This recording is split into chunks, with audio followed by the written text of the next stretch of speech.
Eh bien, Laurent Carilla, nous retrouvons Laetitia Prey et évidemment, Laetitia va nous parler de l'addiction au porno. Bonjour Laetitia. Oui, bonjour Brigitte. Bonjour Laetitia. Bonjour Laurent. Je suis très content de vous voir en vrai. Oui, moi aussi, ça fait plaisir. Du coup, j'ai profité de ces quelques jours de vacances. Enfin, vacances. Moi, ma vie est une vacance depuis plus d'1 an. Comme vous le savez, je suis artiste. Et d'ailleurs, j'en profite pour informer Roselyne qu'il y a quelques personnes qui vous attendent, ma chère Roselyne, place de la République, qui seraient ravies de discuter avec vous. Voilà, j'en ai donc profité pour faire une petite virée en Bretagne, terre où l'apéro reste le sport national, aussi bien conjugué au masculin qu'au féminin. Du rhum, des femmes et la bière, nom de Dieu. Un accordéon pour valser tant qu'on veut. Du rhum, des femmes, c'est ça qui rend heureux. Voilà, et c'est là-bas, chez mes chers Bretons chéris et leurs prés étendus, que je reçois la thématique du jour de l'émission d'aujourd'hui. Merci Bénédicte. Ainsi que les ouvrages de votre invité Laurent, notamment l'alcoolisme au féminin. Du coup, je me suis penchée, bon pas trop non plus, sinon je risquais d'embrasser le sol, sur le phénomène biologique de l'addiction et le cas des 3% de femmes addictes au porno. 3% seulement. 3% seulement. Oui. Ah oui, bah c'est. Mais bon, comme Vous confirmez, Laurent? Je croyais qu'il y en avait Je pense plus. ça doit être sous-estimé, mais il n'y a pas assez de données en fait. Les femmes disent tout le temps un peu moins les choses. C'est vrai qu'il y a cette donnée-là. Alors déjà, comment fonctionne l'addiction? Donc l'addiction, c'est un mécanisme du cerveau qui prend racine dans un système cérébral dit de récompense. Je veux, j'ai besoin, je me donne, j'ai... Ah, merci. Voilà, donc les drogues agissent lourdement sur ce système de récompense qui pousse à renouveler la consommation.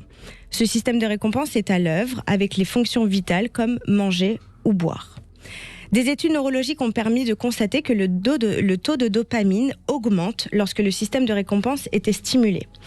Le plaisir addictif, donc du coup, c'est un lâcher de dopamine, on en parle souvent ici, dans les synapses qui se dégradent et reviennent.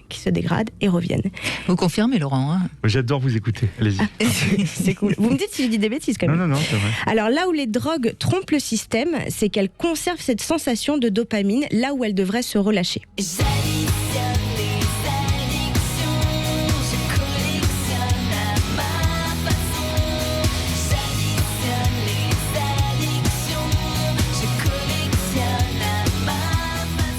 Voilà, c'est la répétition qui crée souvent l'addiction.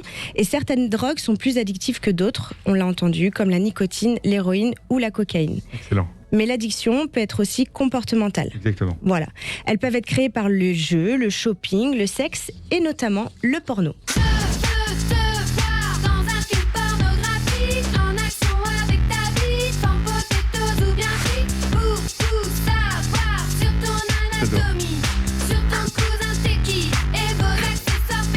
Oui, on fait connaissance avec Laurent, c'est vrai, mais j'adore la musique. Voilà.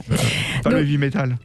Alors oui, j'ai vu que vous étiez... Bah, il faut... Non, mais je suis prête à... Moi, vous avez un t-shirt Lady Rocks. À plein de choses. Oui, Lady Rocks, c'est vrai. Alors, pour nous les Françaises, donc, il y a 10% de moins des 30 ans qui disent regarder souvent du porno. Et c'est lors d'une étude en Allemagne que seulement 3% des 460 femmes interrogées présentent une addiction au porno. Donc cette addiction, elle s'observe par une perte de contrôle sur le temps passé sur les sites pornographiques, du coup qui négligent un peu leur vie quotidienne ou sociale, elles manquent de sommeil et elles ont parfois un comportement déprimé. C'est ce qu'on appelle le craving, voilà, le terme consacré en addictologie pour définir l'envie incontrôlable de consommer un produit. Aujourd'hui, les sexologues qui reçoivent donc des addicts au porno remarquent une souffrance personnelle, voire des fois un dégoût ou une culpabilité, et par rapport à un décalage entre leur culte, leurs mœurs, que ce soit sociales ou religieuses. Il existe différentes façons de prévenir ou de guérir cette addiction au porno. Donc il y a des thérapies cognitives ou comportementales. Maintenant, si vous avez vraiment ce côté dépressif constant, il vaut mieux consulter sexologue ou sexothérapeute. Ou psychiatre. Ou Laurent Carilla. Oui, parce que c'est important de signaler que beaucoup de sexologues ne sont pas du tout spécialisés dans les addictions et vont peut-être passer à côté d'une addiction. Donc c'est vrai que c'est important de rappeler. J'espère pas en 2021, mais c'est vrai. C'est quand même une spécialité. L'addictologie, évidemment. Et moi, ce que je peux conseiller, 3 cas, je leur fais. Est-ce que je peux conseiller à ceux qui consultent, c'est aussi d'être à l'écoute de leur propre feeling. Et puis voilà, si à partir du moment où vous vous sentez jugé, changer de thérapeute, changer de thérapie, puisqu'il n'est pas question là, de vous juger, mais plutôt de vous aider. Et je suis tombée enfin sur un talk show récemment qui relevait les comptes Instagram qui ouvrent un peu le dialogue sur la sexualité. Vous en parliez, Brigitte, récemment, donc comme Jouissance Club ou encore Merci beaucoup.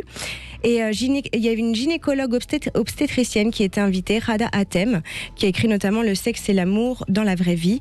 Et je la cite pour finir, « J'espère qu'il regarde plus ça que YouPorn, mais j'en doute ». Est-ce que justement, Laurent Carilla, j'en parlais dans l'introduction de l'émission, est-ce que de voir du porno très jeune, ça peut rendre plus facilement addict ou... Ouais.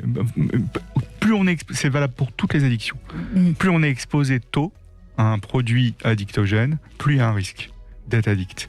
Et encore une fois, il faut qu'on ait tous ces facteurs-là. Bien sûr. Mais je déconseille, j'interdis pas, je déconseille, je demande aux parents de parler de pornographie avec leurs enfants et de leur dire que c'est pas cool à 8 ans, par exemple, de voir du porno, parce que c'est comme si on subissait au niveau du cerveau une séance sadomasochiste. Vous imaginez ? Donc c'est très très nocif pour le cerveau. Plus on est jeune, plus c'est nocif. Bien sûr, donc c'est bien de le rappeler. C'est pour ça que c'est important qu'on ait commencé à prendre les choses en main sur le plan de l'État, justement. Exactement. Bravo Laetitia Prey. Avec plaisir. Ça vous a réussi votre séjour en Bretagne ? Oui, la Bretagne, ça nous gagne, on le dit souvent. Mais oui, mais je suis bien d'accord, c'est un très, très bel endroit de France. Merci. Merci à vous. Merci.